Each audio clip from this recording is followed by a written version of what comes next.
Movie शुरू होती है एक कबीले को दिखाते हुए। ये लोग स्नो माउंटेन्स पर रहा करते थे और वहाँ के जंगली हाथियों का शिकार किया करते थे। वहाँ के हाथी पहाड़ों पर काफी कम आया करते थे और कभी कभी तो वो बिल्कुल भी नहीं आया करते थे, जिसकी वजह से इन कबीले वालों को भूखे ही मर जाना पड़ जाता था। और इसी बात को लेकर यहाँ के कबीले वाले काफी ज्यादा परेशान और अपसेट होते हैं। वहाँ पर एक सीनियर लेडी थी और सभी वहाँ के रहने वाले उसे माँ कहते हैं। माँ के पास एक एबिलिटी थी कि वो सॉल से बातें कर पा रही थी। वहीं पर उन्हें एक लड़की मिलती है जिस लड़की का नाम इवोलेट होता है। उसी कबीले का एक लड़का जिसका नाम डीले होता है। डीले इवोलेट को काफी पसंद करने लग गया था। डीले के फादर के पास एक व्हाइट रॉड भी था, क्योंकि जब भी वो शिकार करने जाते थे तो सबसे पहले वो ही शिकार किया करते थे। डीले के फादर डिसाइड करते हैं कि वो एक जर्नी पर जाएंगे। रात में डीले के फादर अपने फ्रेंड से कहते हैं कि मुझे जाना ही होगा, लेकिन मुझसे एक वादा करो कि इस बारे में तुम कोई भी बात किसी को नहीं बताओगे और ना ही ये रीजन बताओगे कि मैं आखिर यहाँ से क्यों गया हूँ। जिसके बाद वो अपना व्हाइट रॉड अपने दोस्त को देकर वहाँ से निकल जाते हैं। डीले के फादर के जाने के बाद वहाँ और भी बच्चे मिलकर डीले को काफी परेशान करने लगे थे और कहते हैं कि तुम्हारे फादर भाग गए हैं, क्योंकि इन्हें ये लग रहा था कि डीले के फादर डर कर यहाँ से भाग गए हैं। मगर रियलिटी कुछ और ही था। उनके वहाँ से जाने का राज उनके फ्रेंड के अलावा कोई भी नहीं जानता था। इवोलेट और डीले बहुत ज्यादा अकेला महसूस करते हैं और उन्हें किसी की सहारे की जरूरत होती है। इसीलिए जब वे दोनों आपस में मिलते हैं तो उन दोनों की फ्रेंडशिप हो जाती है। समय बीतता रहा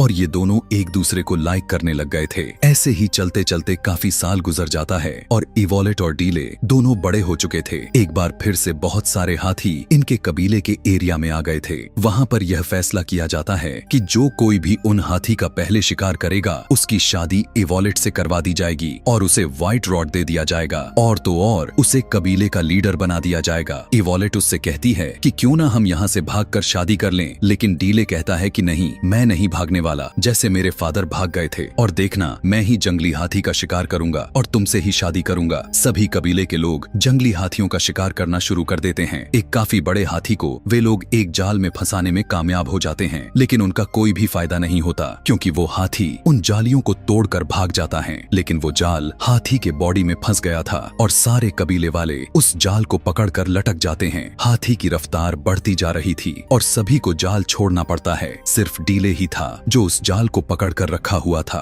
हाथी डीले को घसीटता हुआ पहाड़ी की ऊंचाई पर ले आता है। वहां पर लाने के बाद वो हाथी डीले पर अटैक कर देता है, लेकिन डीले उस हाथी को अपने भाले से हमला करता है, लेकिन उसे कोई भी फर्क नहीं पड़ता और वो एक बार फिर से डीले पर अटैक कर देता है कि तभी डीले एक बार फिर से उस हाथी पर अपने रॉड से हमला करता है और इस बार वो हाथी मर जाती है। उसी समय कबीले के लोग वहां पर पहुंच जाते हैं और सभी देखते हैं कि डीले ने इतने बड़े हाथी को मार डाला है। यह देखकर सभी बहुत ज्यादा खुश हो जाते हैं और डीले को वो व्हाइट रॉड दे दिया जाता है और फैसले के अकॉर्डिंग इवोलेट उसे सौंप दी जाती है और सभी फैसले ले लेते हैं कि इन दोनों की शादी करा दिया जाए। लेकिन डीले एक बात को सोचकर काफी परेशान था, क्योंकि सभी सोच रहे थे कि डीले ने जाल को नहीं छोड़ा था, लेकिन सच्चाई तो ये थी कि उसने भी उस जाल को छोड़ दिया था। वो तो उसका हाथ उसमें अटका रहा, इसीलिए वो उस व्हाइट रॉड को वापस कर देता है। वो इवोलेट से कहता है कि मैंने उस हाथी को नहीं मारा है, बल्कि वो मेरे रॉड में अटक गया था और इसीलिए मैंने उस व्हाइट रॉड को रिटर्न कर दिया है। अब उसने व्हाइट रॉड को छोड़ दिया है तो मतलब उसने इवोलेट को भी छोड़ दिया, क्योंकि इवोलेट उसी को मिलती जिसने हाथी का शिकार किया था। उसकी इस तरह की बात को सुनकर इवोलेट उससे नाराज हो जाती है और उन दोनों में सेपरेशन हो जाती है। वो दोनों एक दूसरे से काफी ज्यादा प्यार करते थे, लेकिन वहाँ की रीति रिवाज और परंपरा से बंधित थे। उसी रात कुछ लोग घोड़े पर सवार उनके कबीले पर अटैक कर देते हैं और उस कबीले के मेल्स और फीमेल्स को कैदी बनाकर अपने साथ ले जाते हैं और उन्हीं प्रिजनर्स में इवोलेट भी शामिल थी। लेकिन डीले के साथ उसके कुछ साथी बच गए थे, इसीलिए डीले कहता है कि मैं अपने कबीले और अपने लोगों को बचाकर वापस जरूर लाऊंगा। डीले का साथी कहता है कि वहाँ की खतरनाक पहाड़ियों से कोई भी वापस नहीं आता। डीले कहता है जिन लोगों ने अटैक किया है हम पर, वो भी तो वहीं से ही आए थे। वो डिसाइड कर लेता है कि मैं उनका पीछा करूंगा। इसके बाद डीले उन अटैक करने वाले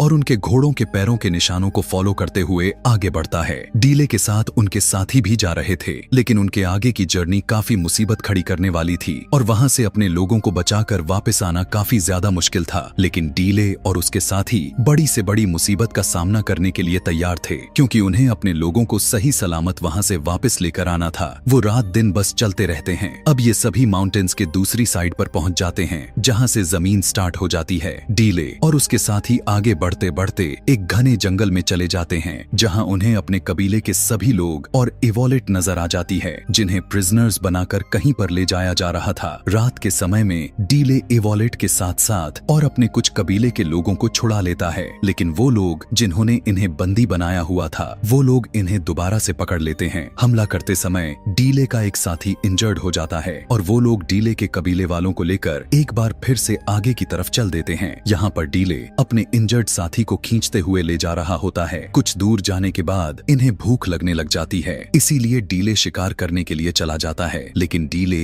एक डिच में फंस जाता है, जहाँ पर पहले से ही बहुत सारे जानवर फंसे हुए थे। उसी में एक शेर भी फंसा हुआ था, जो काफी बड़ा होता है और काफी ज्यादा खतरनाक भी होता है, और ये बातें करने वाला शेर था। वहाँ पर बारिश होने लगती है, उस डिच में पानी भरना स्टार्ट हो जाता है और शेर डूबने लगता है, लेकिन शेर को डूबकर मरने से पहले डीले उसे आजाद करने के बारे में सोचता है। डीले उस शेर से कहता है कि मैं तुम्हें आजाद तो कर दूंगा, लेकिन एक वादा करो कि तुम मुझे नहीं खाओगे। डीले उसे आजाद करवा देता है और उसके कहे हुए के मुताबिक वो उसे बिना खाए ही वहाँ से चला जाता है, जिसके बाद डीले इस डीच से बाहर आ जाता है और अपने इंजर्ड साथी के पास आ जाता है। उसका साथी डीले से कहता है कि मैंने यहाँ पर रात में किसी की चिल्लाने की आवाजें सुनी हैं, और ये दोनों उसी डायरेक्शन की तरफ चल देते हैं जहाँ से चिल्लाने की आवाजें सुनाई दिया था। वहाँ पर आने के बाद इन्हें पता चलता है कि कल रात उस गांव पर किसी ने अटैक कर दिया था। जब ये लोग वहाँ पर जाते हैं तब वहाँ के कबीले के लोग इन्हें घेर लेते हैं। वो कबीले के लोग उन दोनों को मारने ही वाले थे कि तभी वहाँ पर वही शेर आ जाता है जिसकी जान डीले ने बचाया था।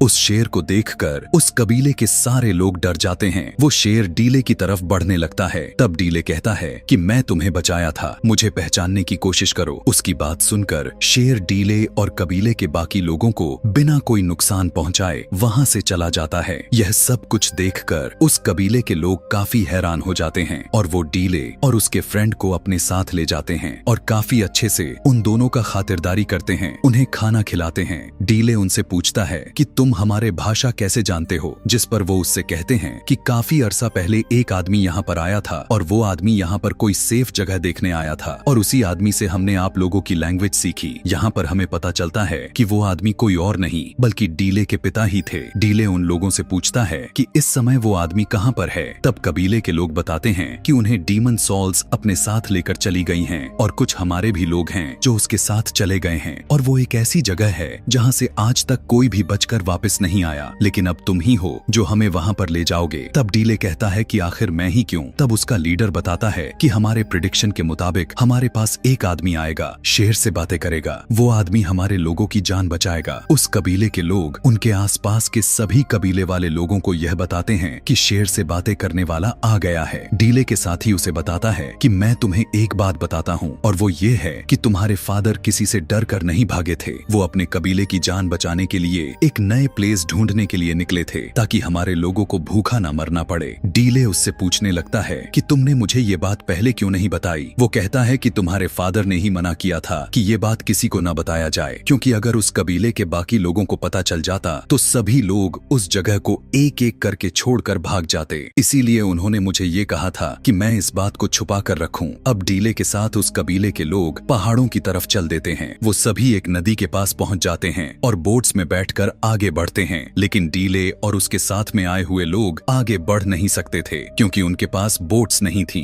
इसीलिए अब वे सभी डिसाइड कर लेते हैं कि वो पैदल ही अपना सफर तय करेंगे। लेकिन पैदल सफर करना काफी ज्यादा मुश्किल था क्योंकि उनके सामने बहुत ही बड़ा डेजर्ट था जिन्होंने उस रास्ते से जाना था और कोई भी उस डेजर्ट को आज तक पार नहीं कर पाया था। लेकिन डीले हार नहीं मानता। वो कहता है कि हम इस डेजर्ट को पार कर लेंगे, चाहे कुछ भी हो जाए, हम अपने लोगों को आजाद करवा कर ही ले आएंगे। इसीलिए ये लोग सुबह होते ही अपनी मंजिल की तरफ चल देते हैं। कुछ दिन सफर करने के बाद अब ये सभी डेजर्ट के दूसरी तरफ चले जाते हैं। वहाँ पर ये देखते हैं कि बहुत ही बड़े बड़े पिरामिड बनाए जा रहे हैं।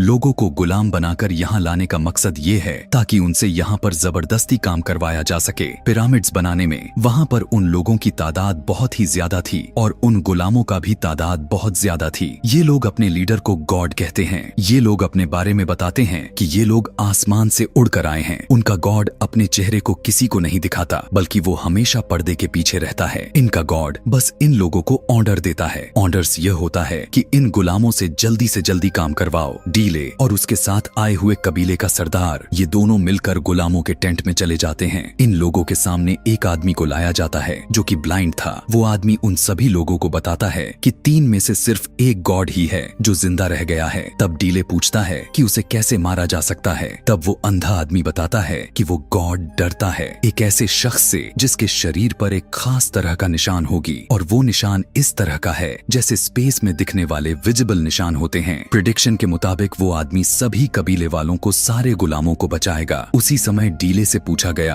कि क्या तुम्हारे बॉडी पर ऐसा कोई निशान है, लेकिन डीले इसका कोई भी जवाब नहीं देता। यहाँ पर उसे ये भी पता चल जाता है कि उसकी फादर की डेथ हो चुकी है और उन लोगों ने ही उन्हें मारा है जो उसके कबीले वालों को गुलाम बनाकर यहाँ पर लेकर आए हैं। इसके बाद डीले और उसके साथी अपने लोगों के पास आ जाते हैं, लेकिन अब वे सभी कुछ लोगों के नजरों में आ चुके थे और उन लोगों के बीच में लड़ाई शुरू हो जाती है। उसी फाइट में डीले का साथी मारा जाता है। मरने से पहले वो डीले के फादर का व्हाइट रॉड डीले को दे देता है और अब डीले सभी का बदला लेना चाहता है। वो सभी का जान बचाना चाहता है। वो सबको आजाद करवाना चाहता है। कुछ लोग देखते हैं कि इवोलेट के हाथ पर चोट के निशान हैं और ये निशान बिल्कुल आसमान में दिखने वाली विजिबल निशानों की तरह ही थी। यानी प्रेडिक्शन के मुताबिक वो निशान इवोलेट में पाई गई। उस निशान को देखकर सभी लोग काफी डर जाते हैं। इवोलेट को वो लोग अपने गॉड के पास लेकर जाते हैं, क्योंकि जिसके हाथ पर वो निशान होंगे वो उसे बचाएगा और उसे आजाद करवाएगा। वहाँ के लोग अपने गॉड को बताते हैं कि यहाँ पर एक शिकारी भी आ रहा है इस लड़की के पीछे। सुबह में डीले और उसके लोग अपने लोगों के पास जाने के लिए मजदूर बन जाते हैं। डीले के लोग जंग का ऐलान कर देते हैं। वहीं पर जंगली हाथी भी होती है जो उनसे भी गुलामों की तरह काम करवाया जा रहा था, लेकिन वे सभी हाथी अब इधर उधर भागने लग जाती हैं, जो कि अब एकदम से हलचल मच जाती है। गॉड कहता है कि इवोलेट को बाहर ले जाओ और अगर इसके बाद भी अगर वो ना माने तो वहीं पर इवोलेट को मार देना। अपने गॉड की बात मानकर इवोलेट को बाहर ले जाया जाता है, लेकिन डीले और उसके लोग इवोलेट को देखकर रुक जाते हैं कि तभी उनका गॉड बाहर आ जाता है और सभी लोग छुप जाते हैं।